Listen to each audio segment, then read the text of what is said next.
Did it last 30 years? Well, after that, because 30 years.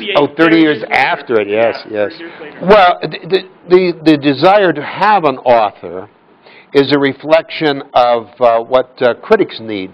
It's not a reflection necessarily of reality. Critics need one artist, a painter, a composer, a vocalist, a sculptor, an architect.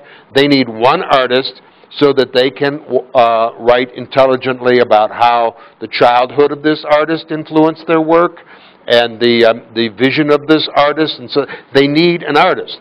Film is a collaborative art form. I mean, one could argue, for example, that Bette Davis was the auteur of her films because Hollywood had a machine to make Bette Davis movies, right? And so the desire to use the name auteur, which is a French word, right? I mean, why not use the English word or the Spanish word? Why not just say author? Because if you said author, you would ask the question, but did he write it? If he didn't write it, how is he the author?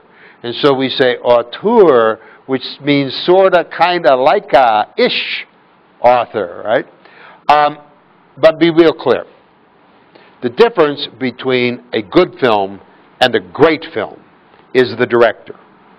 That master vision, master interpretation takes good and makes it great.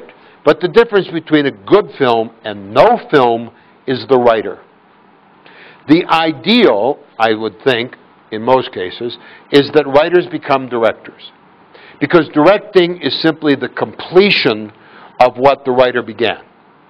And so when you have people like Ingmar Bergman and Oliver Stone and Larry Kasdan and on, when fine writers become directors, I think that the possibility of a great film is at its best.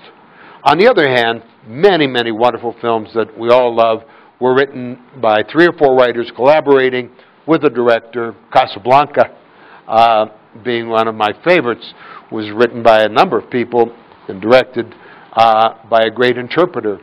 And so the film is such a clutter of creativities: acting, directing, writing, design, producers often. I think producers have an argument that in many ways they're the auteur because they brought all these other artists together and created a chemistry.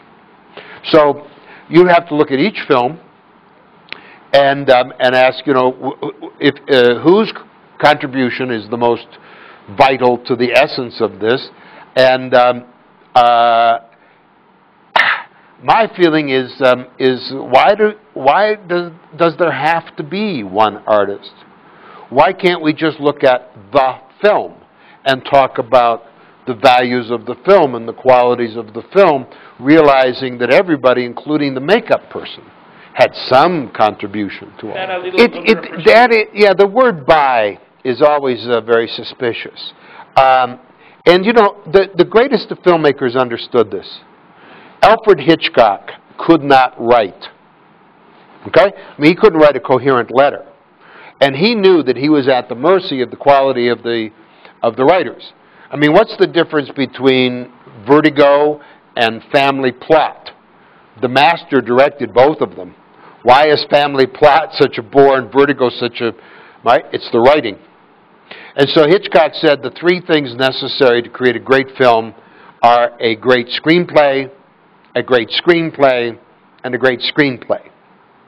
And he laughed at the notion that people called him an auteur because he knew how much he was absolutely dependent upon the writing. But a film by credit is a matter of career.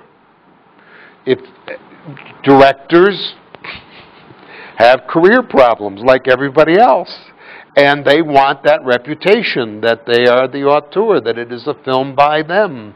And the Writers Guild and the Directors Guild have been fighting over this for years. I mean, what possible sense of the word by is a film by somebody who didn't write it? But it's the world in which we live, and we owe all of this to the French, who invented this nonsense in the first place, okay? No. No, it's not possible.